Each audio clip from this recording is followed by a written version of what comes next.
Welcome back to the sweatshop. In today's video, we're going to be working on this 2006 Subaru Outback. What we're doing in today's video is we are going to be putting the shaft that we recently had fixed by a Driveshaft shop back into the car. Of course, you can always get a brand new shaft. You can always get a shaft that is rebuilt and ready on the shelf to go. In our case, we had no choice but to get it done locally. Reason being is because, well, we didn't want to wait upwards of a week in order for a new shaft to come in, and we didn't want to get a Chinesium shaft, which I've had problems with in the past, and decided to have this done by a local rebuilder, which has always been successful for me. So the key to having a shaft that is going to be rebuilt is making sure you have trust in the rebuilder who's going to do it.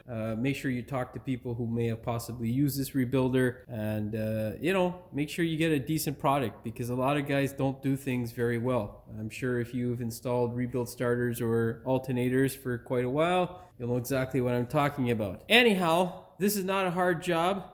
I will be talking you through how to remove it, although I do have a video where I did show how to remove it in the past. Really simple to go ahead and take this shaft out, as long as your exhaust isn't pushed up too high. We have a bonus on this one. The exhaust shield for this car has fallen out and blessed some part of the planet somewhere, so we didn't have to deal with that, but I will be giving you, of course, the torque specs for that, as well as everything else that we touch. Now, a couple of things to make sure you take note of whenever having the shaft rebuilt. Make sure whoever you take it to goes through the shaft properly and replaces any of the joints or the bearing that needs to be replaced. On this shaft, there are two U-joints and one CV type joint, and then you also have the hanger bearing. Of course, you want to check all this stuff, and if money is something that is not an object to you, you probably wouldn't be driving an Outback. However, if it's not, go ahead and replace all of the items that you usually wear. Generally, as far as I've found, it's the U-joints and the hanger bearing that can sometimes go. Luckily for me, the hanger bearing was still good. We are going to be reusing it because, well, money doesn't grow on trees for me or my parents. This here is a serviceable shaft, and what that means is you have a nipple where you can grease it. So it is a nice thing. I don't know how long this thing will last. I hope to God it lasts the rest of the car's life, which it probably will. However, I hope there's hundreds of thousands of kilometers that we can get out of this thing. But of course, I can't tell you whether we will or won't. Of course, I'll update you if it does go another 300,000 plus kilometers. Nonetheless, make sure you service this thing at least every, I'd say, 30 to 50,000 kilometers. Just give it a spurt of grease. It's an investment that will definitely help. Next thing you want to do once you get the shaft back is make sure there's no binding or any sort of damage to your new U-joint, because as you can see here, they weld in a washer on top of that bucket to make sure that that guy doesn't move around. Make sure you get it balanced as well, because you don't want this thing sputtering around. It will cause premature wear and an annoying vibration. That being said, next thing you want to do is check your hanger bearing.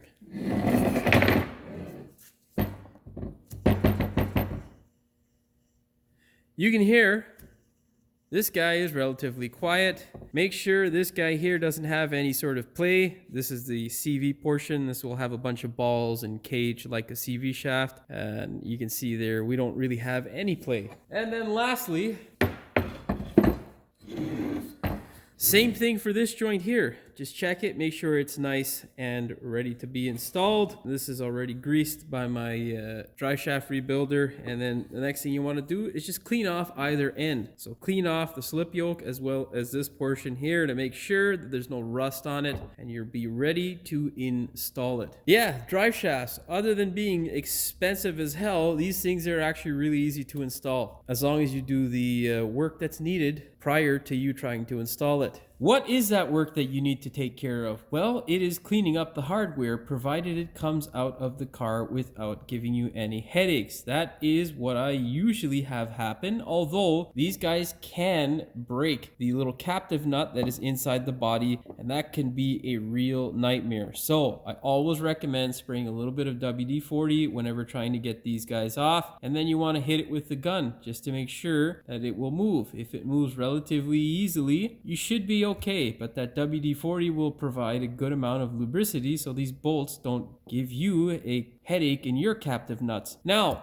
that being said, once you get the hardware out, You want to clean up any of the rust and douse them in anti-seize. Anti-seize throughout this whole bolt or threaded portion of the bolt. That will make sure rust doesn't develop, or it will at least slow it down. You want to do the same thing for all the other bolts. You want to get the ones that come off of your differential flange, and as well as the ones that come off for your exhaust shield. Do not neglect them. With all that rambling out of the way, do me a big favor. Hit that subscribe button as well as the notification bell so you never miss one of my new videos. Let's put this thing up in the air. We're going to talk some more. I'll show you how to take it out, or how it is I do it, and then we'll go from there. Now, in order to remove this shaft, what I usually do is I take care of my wonderful exhaust shield first. You're going to see a 12 mil here and a 12 mil located there. Up toward the front of the vehicle, where the end of the transmission is, there is another 12 mil here as well as here. With these bolts, you want to try cranking them loose by hand or with a low torque impact gun, because you don't want them to break. WD-40 is your friend, of course. Whatever you do,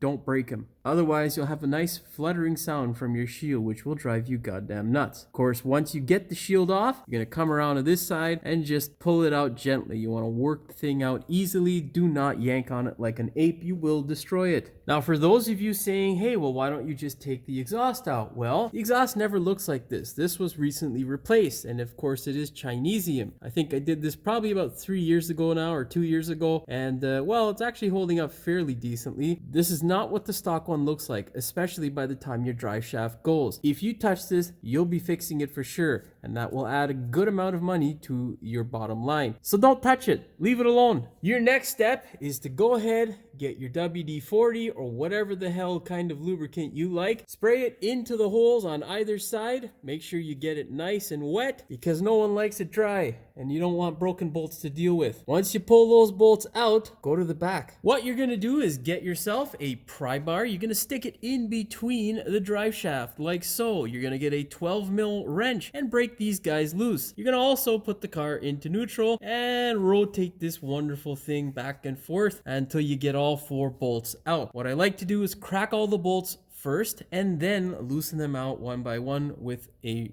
gear wrench. Makes life really quick and easy. Then what you'll do is pull this drive shaft down. You're going to work this guy back just as much as you need so that the slip yoke in the front comes out. Once that comes out of the transmission, you're going to push this guy towards the front with the front portion dangling outside to the right hand side of the exhaust. And this portion here is where you're going to yank the shaft out. What you need to do is work the exhaust, the resonator, up and down so you can get that guy out. Now, with all that blah blah blah out of the way of how you remove it, let's go ahead and install it. I was gonna shove the shaft in, but then I realized I still have to clean that fucking diff flange. Oh, I almost forgot. Very, very importante. Ear, eye, and nose protection. Favorite tool of choice whenever cleaning this surface is this guy here. It does a wonderful job of knocking off the surface rust. However, sometimes you may get some good chunks that need to be ground off. Remember, we're only looking to remove the rust, not the material. You do not want to get this surface wobbly or uneven. That will also destroy your wonderful drive shaft. Yeah, I think that's it. I think I got it. Yeah, okay, I'm gonna go grind away now. You're just trying to clean up the flange surface and yeah, make sure that it's not gonna hinder your flange when you put it back. You don't want any rust spectacles there. You should end up with a result like this where the flange surface is completely clean. What you can do, like I've done, is put a little bit of silicone on the flange so that you don't get any moisture seeping in, causing your nut to rust in case you ever have to take care of this flange seal. I've never actually had to take care of one on a Subaru, so I don't think you'll have to, but you know, you never know, it could happen. Nonetheless, it's up to you. It is optional. You don't have to put silicone, not absolutely important. All right, grab your shaft and slide it in.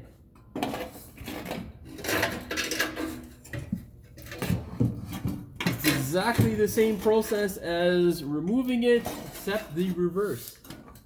Let that guy hang out there. You want to be gentle with it. You don't want your shaft to have pressure. Okay, what you're gonna do now is hold both ends of the shaft and slide this guy back like so. And now we'll go back to the front. Oh, we gotta get it back just a little bit, son of a bitch. Okay. Now, before you put the slip yoke in, do your absolute best to soak up any oil. You don't want any of that stuff landing on the exhaust. Of course, yeah, I didn't do that because I was in a bit of a rush yesterday and my rag fell off. Anyhow, that's not the point. Go ahead now and slide your slip yoke into the back of the transmission. Oh, come on, baby. Yeah, when I fixed this exhaust, I did too good of a job in sticking the resonator up. And now, it's being a pain in my ass. Okay. Oh, come on, man. Oh, the fucking balance weight is off in the way. Son of a bitch. Okay, now, once you get it in there and you don't screw up the seal, it's pretty easy. Now just continue to push the shaft forward. That's pretty much it. I don't know what shot would be nicer, the shaft going in or me messing around with the exhaust. You know what, I think the shaft going in. Yeah, everyone likes putting the shaft in. You know. Did I say should be easy? Why would it be easy for Jimmy today? Just fucking bend over, right? I get some pry bar action going on with this exhaust here, guy. You know, it's being a little bit of a dick, so we gotta use some persuasion techniques here, guy. Oh, you fucking twat, mother bitch.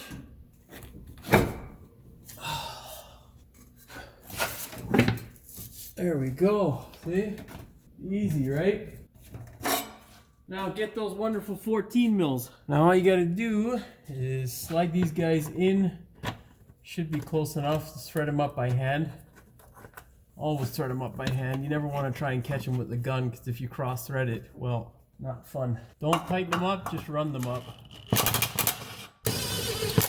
All right, let's go to the back. Okay, go ahead. Slide this wonderful contraption into place. Line it up. And slide in your bolt. Remember, this guy only goes in one way, so don't screw that up. Come on, baby. There we go.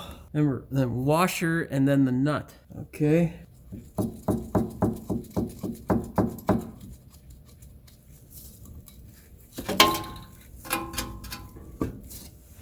Okay.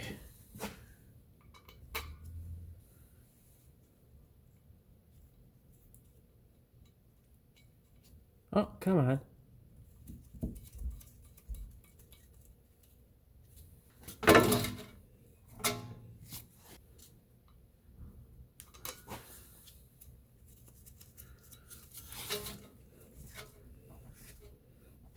Now get your favorite 12mm ratchet wrench and you can ratchet them all up. Do not over tighten them. We will be torquing them.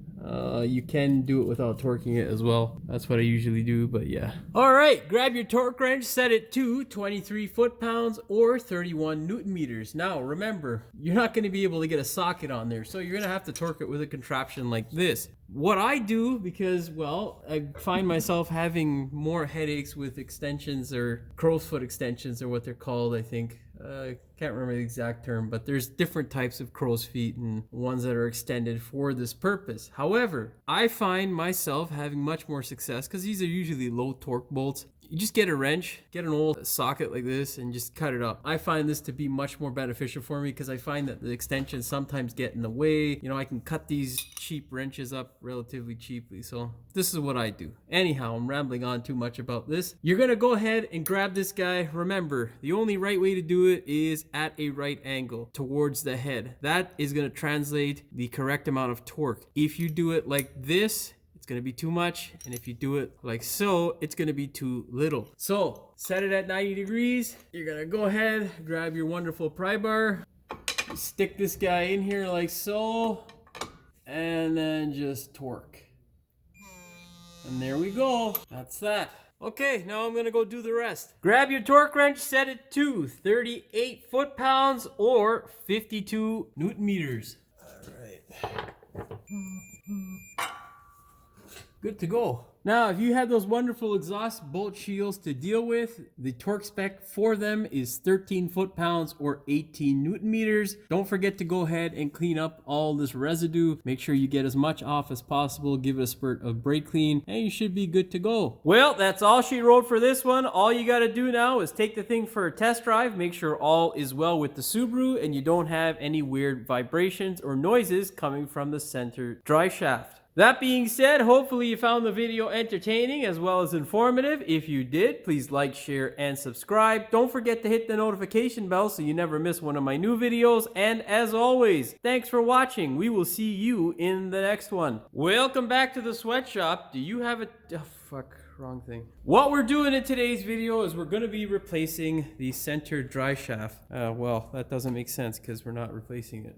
Fuck. Two reasons as to why I did this. This car needs to be on the road and can't be waiting around until May 1st, which is roughly about 3 weeks from now. No, not 3 weeks, 2 weeks. Is it? What is the date today? I don't know, fuck. I'm gonna start this whole fucking clip over again. Oh, God. Today's one of those days where I really don't want to record, but car's here. I gotta get shit done, and yeah, it should be fun. Anyhow, let's start this whole clip over again. I took this thing out last night and take it over and take it over. Yeah, let's get a drink of water. Fuck this shit. Now, provided your hardware comes out without any real issues, which is the majority of the case. I don't know what the fuck I just said there. Now, provided your hardware spray it into the holes. I was gonna shove the shaft in, but then I realized I still have to clean that fucking diff flange. Why the fuck are you drifting over, man? Just fucking settle down, dickhead. You should end up with a result like this, where the flange surface is Yeah, I've never actually had to... God damn it. What the fuck? It's much easier when the fucking camera's not in the way, son of a bitch. Well, that's all. Come on, stop fucking messing around, man. Flange surface.